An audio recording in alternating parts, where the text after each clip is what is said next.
I wanted to inform you about our next steps, his mother informed her with a brief smile, and especially the part you will play in them. James immediately noted that nowhere did she mention that she would be discussing those next steps with him. Apparently his expression had changed, because immediately his mother perked up and said, "Oh, no need to look at me so grim. It's nothing that serious, really. You're just going to have to tell your side of the story." The calming and encouraging tone she tried to put on had the exact opposite effect on James. Still, he was intrigued. Tilting his head to the side, he asked, "That's it?" "For now," his mother informed him, with the clear implication that there will be more to come later. "It is imperative that we get our story straight and out there before our enemies have time to react and fabricate anything on their side. Our little mission here was enough to garner some major attention, enough that they can't just snuff it out immediately. Your testimony as to what happened is one of the most vital pieces in this." So, they had to do some damage control. Not surprising given the severity of the political incident this could become, if they didn't have a good explanation for their actions. Surely the machinery was already running hot behind the scenes while diplomats and politicians got in contact with each other, everywhere in the community. James decided to give her an inch. "Sure, I'll do it," he said with a nod. "Once we're back on Mars or something, I'll make some preparations and—" "Oh, you misunderstand me," his mother interrupted him immediately, and lifted a hand to signal him to be quiet. "We'll be doing it later today." "Later today?" James shook his head. "No, listen, that is a bad—" he started surprisingly, and he was very much intending on explaining himself. However, he was interrupted once more. "That wasn't a request, James," his mother explained, and folded her hands with her elbows on the desk. "That was an order." Immediately, James scoffed offensively. "An order?" he questioned her loudly, with a bemused expression. "What order? You can't give me orders." However, the self-assured smile that she had on her face quickly took the wind out of his sails. "Can I not?" she asked him with faint curiosity. James narrowed his gaze at her, but forbade himself to go further down this rabbit hole. For now. Deep inside, he knew where it would lead. Instead, he took a deep breath, and tried to steer the conversation back into a sensible direction. "Okay, listen, I have a plan. I'll do what you ask, you'll just have to wait until the—" he wanted to explain once more, but yet again he was not allowed to speak for long. "After your previous performance, forgive me if I'm not too interested in hearing what plans you may have," his mother commented dismissively. "Our strategy has already been decided on." "Previous performance?" James asked confusedly, his gaze turning more and more into a glare with each interruption. He sat up straight from his seat, making him look down at his mother. His mother just smirked, of course, completely unimpressed by his demeanour. "I've read the reports about the display you put on back on the GCS. It would be almost pitiful if it wasn't so disappointing," she reprimanded him, in what was most likely to be a tone of disapproval, but came out as nothing but sheer mockery. "I mean, honestly, what did you plan back then?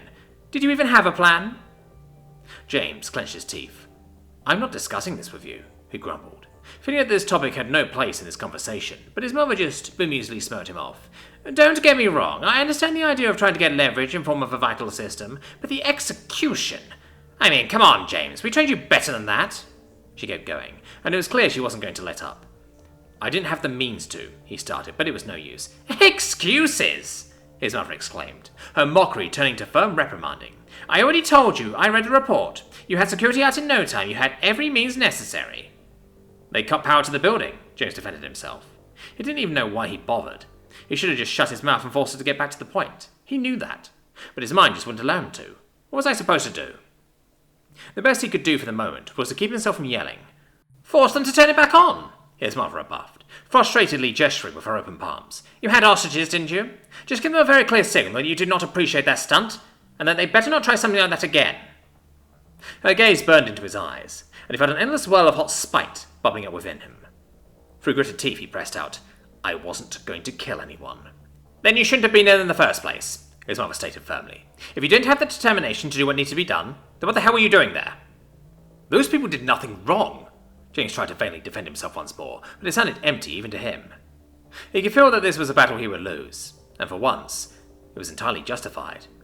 "Yet you brought them all into this and put them through hell anyway." His mother hammered home her point with sharp words. "Do yourself a favour and don't try to talk out of this. This is not you, James. You failed. Own up to it." James basically deflated but kept his composure. Surprisingly, she was right. This wasn't him. He just didn't want to admit it after hearing it out of her mouth of all things.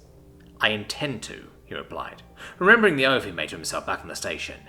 Back when he was in that dark room, surrounded by people terrified of him, fearing for their very life. Back then, he had told himself that, whatever consequences may come from this, he would accept them. As soon as the election is over, I will turn myself in. His mother perked up at his phrasing. When the election is over? She asked interestedly. And it was as if all of her previous anger had just evaporated into thin air, and she changed back to her mildly curious tone. That is oddly specific. James sighed and tried to regain some composure once again, although his turmoil didn't dissipate quite as easily as that of his mother. I see you haven't done your homework either, he mocked at first. Shame on both of us, really. As an ambassador and an admiral, we should really know these things. His mother's face turned into the slightest frown as she replied, Fine, I'll bite. What do you want about? James dropped the act and looked at her with some mild leftover anger. As I was trying to explain earlier, he said, getting in one last shot at her before getting back to the point. Right now is a bad time to act, because the election is right around the corner. And why does it matter? His mother asked.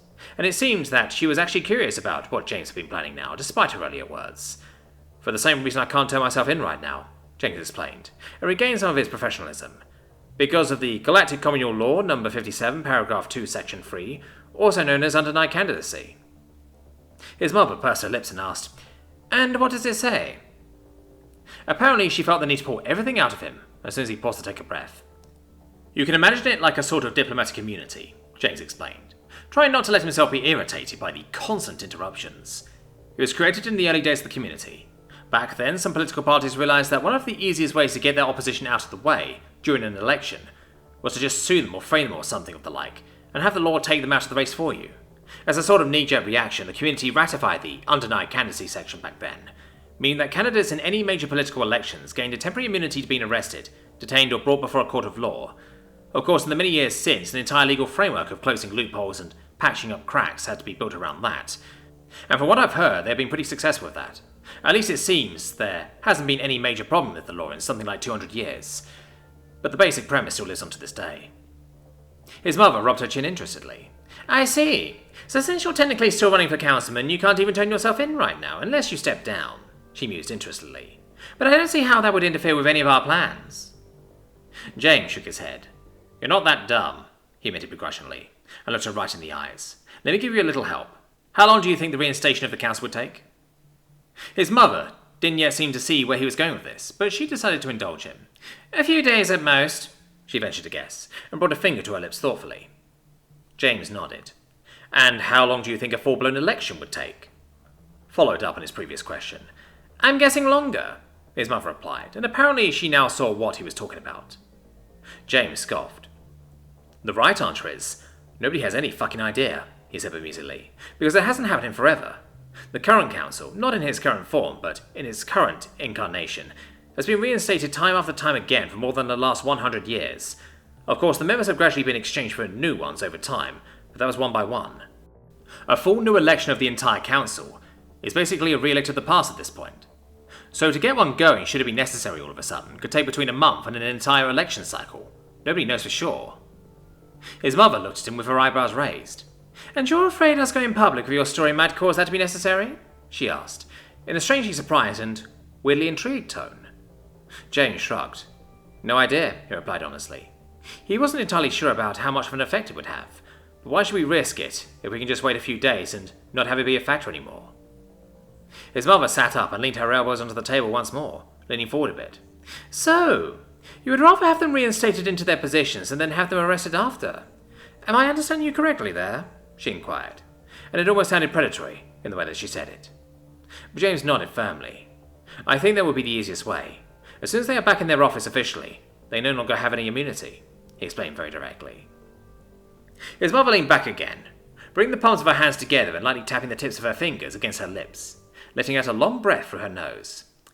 I understand your concerns and acknowledge your proposition, she finally started to explain very matter-of-factly, but we will proceed with the strategy discussed by the leadership of the UHSDF, as planned.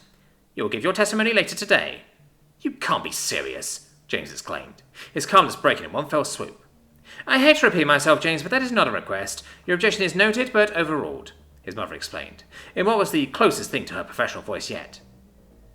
James crossed his arms and glared at his mother. What makes you think you can give me orders? He reiterated his earlier point, this time wanting to drive it home all the way. However, just as before, his mother just smiled self-assuredly. The contract I have in my system, she simply stated. A contract that you signed, by the way. James's eyes fell wide open. She couldn't seriously be doing this. We had a deal, he whispered breathlessly.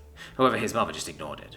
According to it, she continued her explanation, and pulled over a tablet that most likely had said contract already on its display. You are still contractually obligated to remain as inactive reserve for at least 10 years after your active duty ends. Tell me, how many years has it been since you left the force? James's hands clenched into fists, his nails scraping across the table loudly in the process, as he stared back at her with fire in his eyes. 5 years, hasn't it? His mother continued, unperturbed. Maybe a bit more than that, but not even close to 10 years yet. Which means, if the need arises, you can be recalled into active duty at any time and without notice. And as an admiral, there are few people in the military that I am not allowed to give orders to. James took a deep, calming yet slightly shaky breath, and merely stated, I'm not doing it. In that case, you would be guilty of breach of contract and deserting. I could have you thrown into the brig right here and now, his mother replied. And it didn't even sound like a threat, despite it definitely being one. James shook his head. I just explained to you why you can't do that, he informed her. Right now I'm immune. But his mother just scoffed. Those are the community's rules, she stated calmly. If we followed those right now, you wouldn't be here, would you? We followed the rules outlined and agreed upon by the UHSDF on my ship, and those say that deserters get thrown into the brig. James felt the corners of his mouth start to tremble. Are you this hell-bent on getting me back as one of your soldiers? He asked breathlessly. Of course not! His mother immediately and happily gave back, nearly giving him whiplash with her sudden shifted tone. You have studied in the meantime, after all. Such things do not go unnoticed. So I don't want you as a mere soldier, I want you as an officer. What rank do you say 5 years of study warrant? I'd say, let's just catch you back up to your team. Congratulations to your promotion, First Lieutenant Aldwin. James sat there, stunned. At first he was convinced that he would boil over in anger.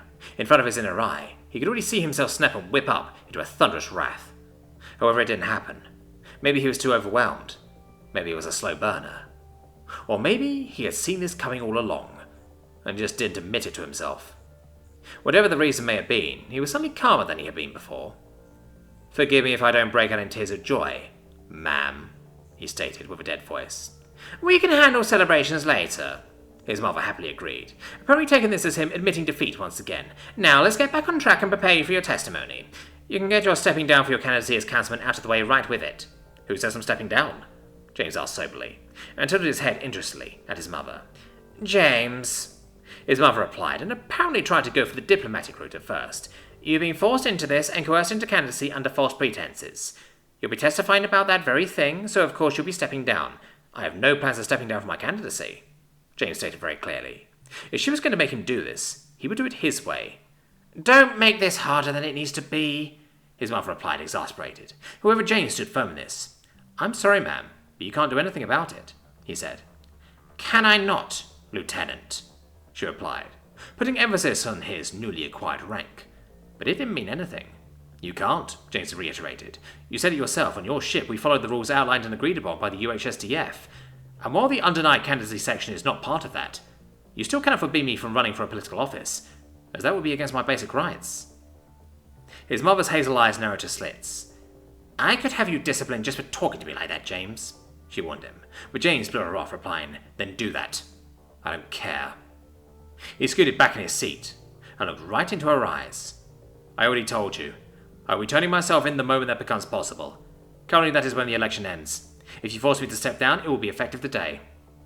He leaned forward, copying her gesture of holding her hands above the desk, and he could feel a smile forming on his face. You can't threaten to throw me in jail, he said. I'm going either way. Shida stared nervously in place, and looked back and forth between the concerned faces of the humans next to her. Abed was clearly biting his cheek and folding his arms, while his pointer finger incessantly tapped on his arm in a nervous gesture. Nero, on the other hand, looked more concerned than nervous and stared at the door, through which muffled screams and yelling had started to emerge a while ago. Screams and yells that Shida couldn't understand. I wish I knew what they were saying, Abed murmured to himself, saying Shida's thoughts aloud without knowing it. It's not pleasant, believe me, Nero informed, being apparently the only one here that could understand whatever language James and his mother were yelling in. Shida swallowed heavily. So, I guess this is a normal thing, she ventured, based on the reactions of the two, who did seem nervous and concerned, but not at all surprised. Yep, Admiral replied, smacking his lips. Nia's legs started to bob up and down while she looked at the door. Usually I go in there and mediate, she explained, clearly uncomfortable with the fights that had broken out in her family. But I can't just do that here. This is official stuff. Admin shook his head. Just let them get it out of their system, he said, trying to console her. I just hope it stays a yelling, Nia murmured, and tore her eyes away from the door to rub them for a moment. Has it ever not? Admiral asked encouragingly, clearly already aware of the answer. No, Nia replied with a deep breath. But that doesn't mean it never will. Shida decidedly shook her head. I don't think James would ever get violent in an argument. She defended her boyfriend immediately. Nia looked over at her face and gave her a soft smile. No, of course not, she replied, apparently finding her faith in her brother once more. Not anymore, and neither was Sophia, but those two always managed to bring out the worst in each other. Not anymore, huh? So James wasn't kidding when he called his past unpleasant. In a sudden turn of events, the yelling stopped, almost at an instant, and all eyes shot back onto the door. What happened now? Shida immediately asked Nia, since she could understand what was being said. But Nia just shook her head. No idea, she replied. I guess they're done? Admiral suggested with a tilt of his head. They didn't sound done, Nia replied. In that case, they're aggressively whispering each other right now, Admiral joked and shrugged. There was indeed a soft humming coming from the room, that Shida was sure only she could hear. Of course, she didn't understand a word of it, but it sounded urging. The Deathworlders waiting in front of the door exchanged some looks with each other, nobody really knowing what would happen next. Then, after a few more moments, the door suddenly sprung open. James was still slightly red in the face as he appeared in the frame, looking out at everyone waiting for him, but he seemed to have regained his composure after the yelling had subsided. Shida, would you please come in for a moment? The Admiral would like to talk to you now, he explained after a deep breath, clearing his throat after apparently hearing how hoarse he sounded. That sounded like something she wouldn't want to do. However, she also didn't really have a choice. Swallowing heavily, she wordlessly stepped forwards, ignoring the concerned looks of her human company, while James gave the two a conciliatory look. As soon as she stepped inside, James closed the door behind her. He tried to look encouraging, but it almost seemed like he dreaded this even more than she did herself. You can leave us, James, a voice commented from the other side of the room, thankfully speaking to you. A woman stood there, apparently having just gotten up from the last chair behind the desk that took up a big part of that side of the room. Shida could see the resemblance between her and James. However, it was still hard to imagine her as his mother, as the woman was slightly smaller than even Shida, which meant that James towered over her by at least a head's worth of height. She did, however, have the matching aura for somebody of her rank, as she immediately appraised Shida with her piercing eyes, and seemed to not at all be moved by meeting somebody for the first time, not even if her son was close to that somebody. I'm not going anywhere, Shida replied and crossed his arms. You might need a translator anyway, unless your GU has gotten a whole lot better since we last talked. The Admiral paused for a moment. Fine. First Lieutenant, you can stay, she finally conceded, with a dismissive wave of her hand, but only as a translator. Keep your tongue in check. First Lieutenant? What has she missed? Could she ask? Maybe she shouldn't. James didn't dignify that with a reply. He merely crossed his arms and stepped up next to the desk. Then, the Admiral turned to directly address Shida for the first time. So, you are this Shida I've been hearing about, is that right? She asked, and wordlessly gestured to the seat across from her desk, although she herself remained standing. Shida swallowed. Yes, ma'am, she replied, and inadvertently she brought her hands behind her back and her feet together, standing at attention like she had been taught to do in the presence of authority. An automatism that had still not left her. Despite human salutes looking quite differently, the Admiral immediately caught on to what Shida was doing, and she chuckled to herself. At ease, soldier, the black-haired woman jestingly ordered, and Shida relaxed where she stood. Come, take a seat. I have some things to discuss with you. Shida nodded. While she started to walk over towards the Admiral, she didn't manage to hold the woman's piercing gaze for long, and instead she started to look around the room for a second. Most things looked like she had imagined a human office looking like. Grey shelves and cabinets, with hard corners and sharp edges, and filled to the brim with books and files and folders. There were also some decorative plants around, but Shida didn't even know if those were real or fake. What surprised her more was the number of picture frames scattered throughout every bit of empty space that was on the floor throughout the room. On many of them, Shida recognized James and Nia, as well as the Admiral and an older, grey-haired, scruffy-looking man. It seemed that the Admiral wanted to be reminded of her family quite often. When Shida had finally made it to the desk, she paused for a moment, looking back at the pale woman. The Admiral gave her another appraising once-over, with a ruminative finger on her lips. After she was apparently satisfied, she repeated once more, "Take a seat, please," before sitting down herself. Shida sank into the chair, maneuvering her tail to the side to not accidentally pinch it against the backrest, and looked at the Admiral in anticipation, not daring to speak before spoken to. Something about the aura emanating around the woman gave her the impression that would be the right thing to do. However, for now, the Admiral was smiling gently. "It's a pleasure to finally meet you, Shida," she said. "The pleasure is mine, Admiral," Shida said, with an indicated bow of her head.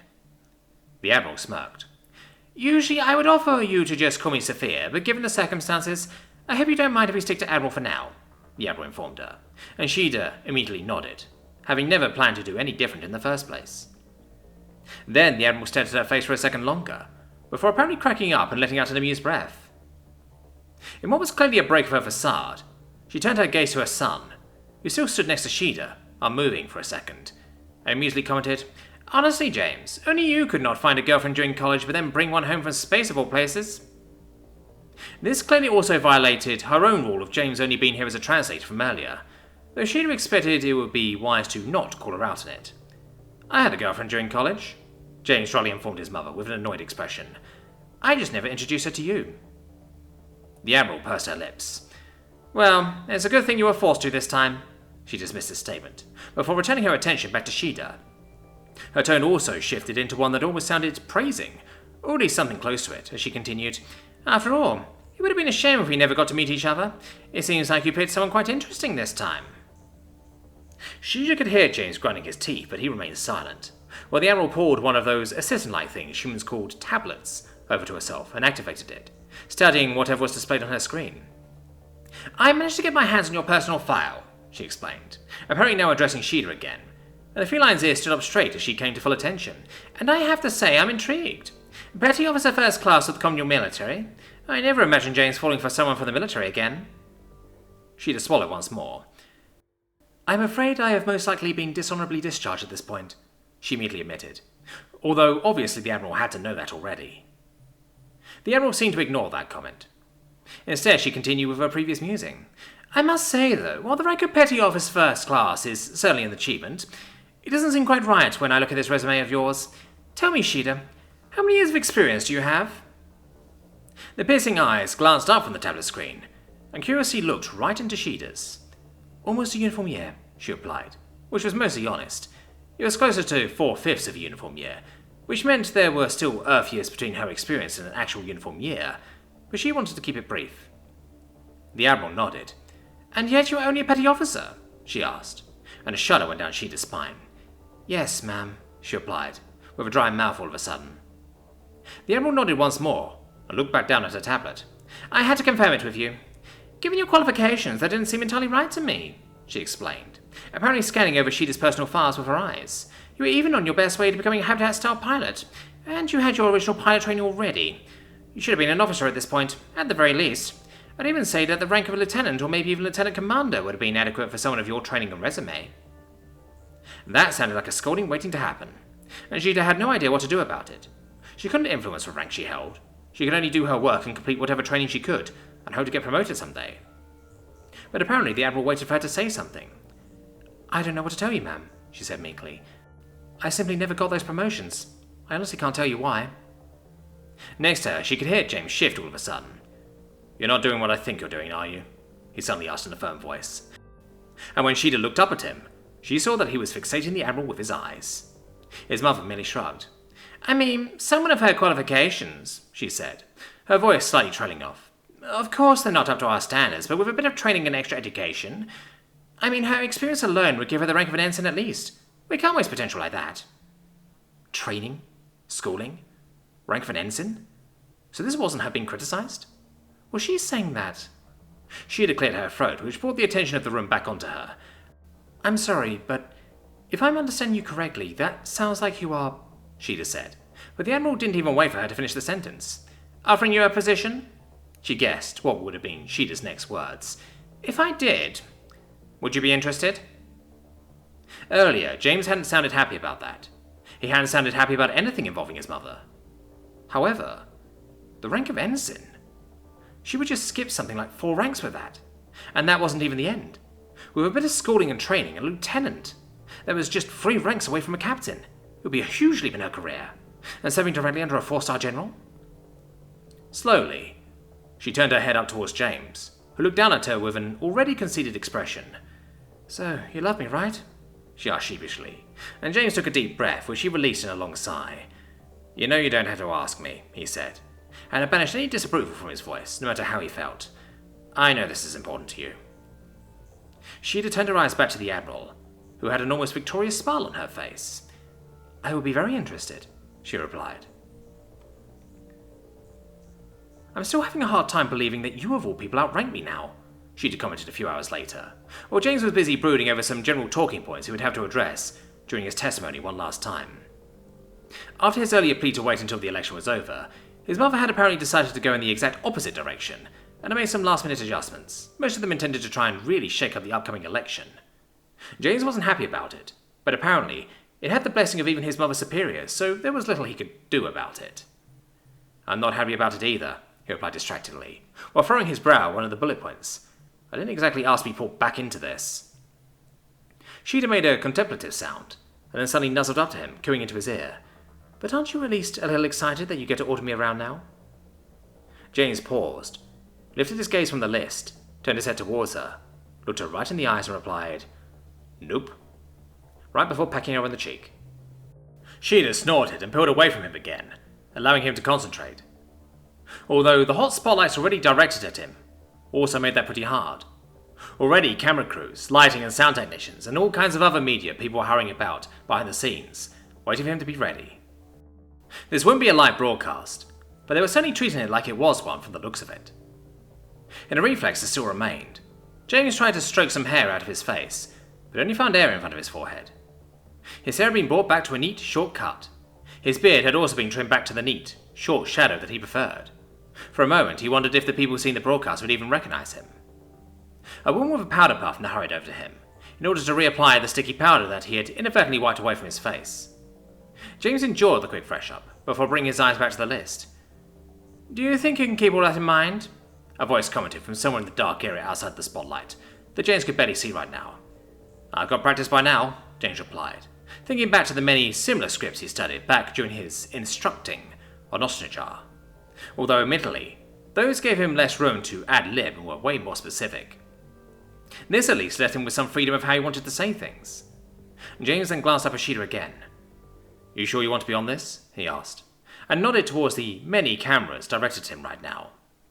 It was still strange being with her again. Even more strange was that they once more wore matching sets of clothing, just like back in the GES.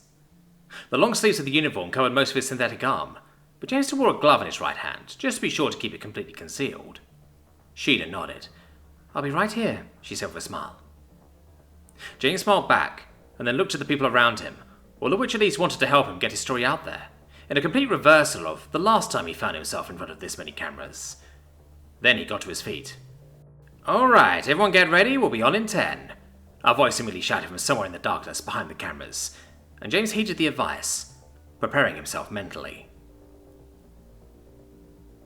"My name is James Aldwin, Ambassador to Humanity, Earth and her people.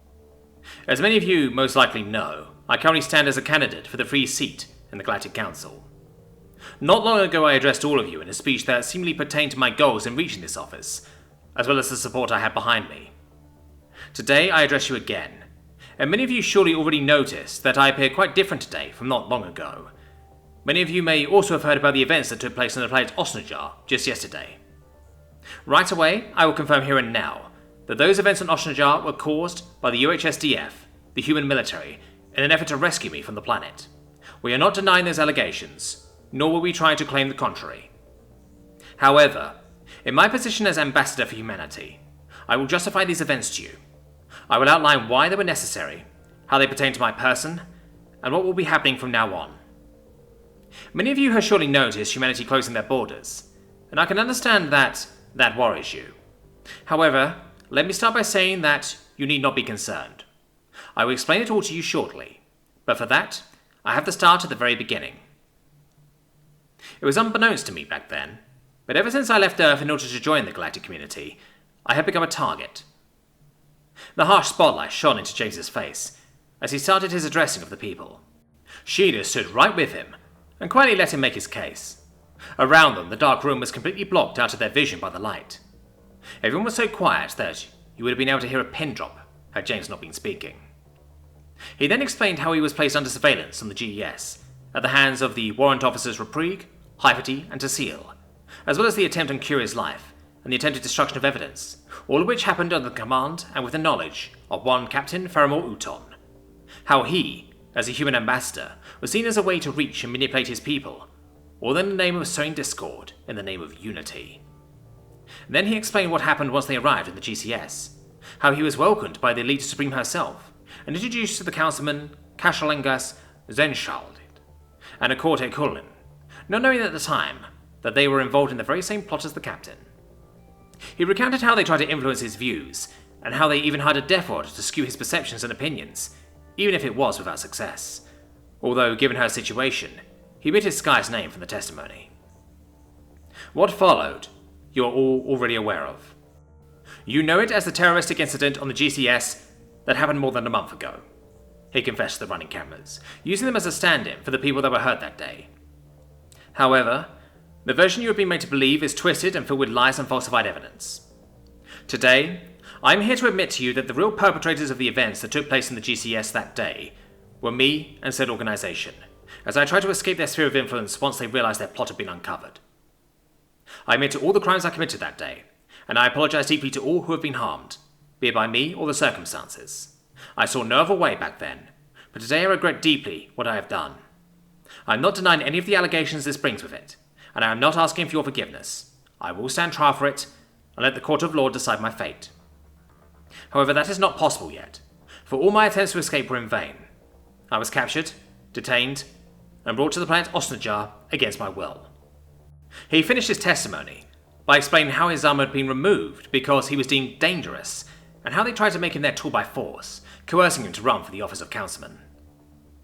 He let the information sink into the quiet room for a moment before lifting his gaze, looking directly into the cameras once again. I do not want a war, he said firmly. Humanity does not want a war. Despite what happened, we do not want a war. What we want is for the community to stand for its mistakes, like we will stand for ours. I do not know how many people within the council are involved in this, but I know that the entire council has allowed it to fester right under their nose. A council that has become complacent after existing in its current iteration for longer than many people in the galaxy have been alive. A council that was brought into existence many years before a large number of member species have joined. A council so removed from reality that they to this day use ships with corridors most of the crew can't traverse without fearing for their lives. A council so ignorant that it to this day has people warned of Deathworld predators on their ships, despite them being citizens like everyone else, causing the very fear of them they claim to avoid with it. Humanity may have turned their back to the community, but I have not.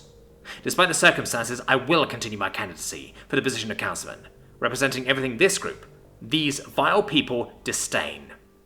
A Deathworlder, a predator, a cyborg, and, most importantly, someone who has seen their image of an ideal person and said, no, that is not who I want to be. I want to be the first step towards a new council, a responsible council, a council that fulfills its duty to the people of the galaxy, to all of them. And I want you all to see this as an open invitation to join me. Step up. Try to join the council yourself. Make your voice heard like I am. And maybe, if we're both what the people want, then I will see you at the table when we discuss what a real council should do.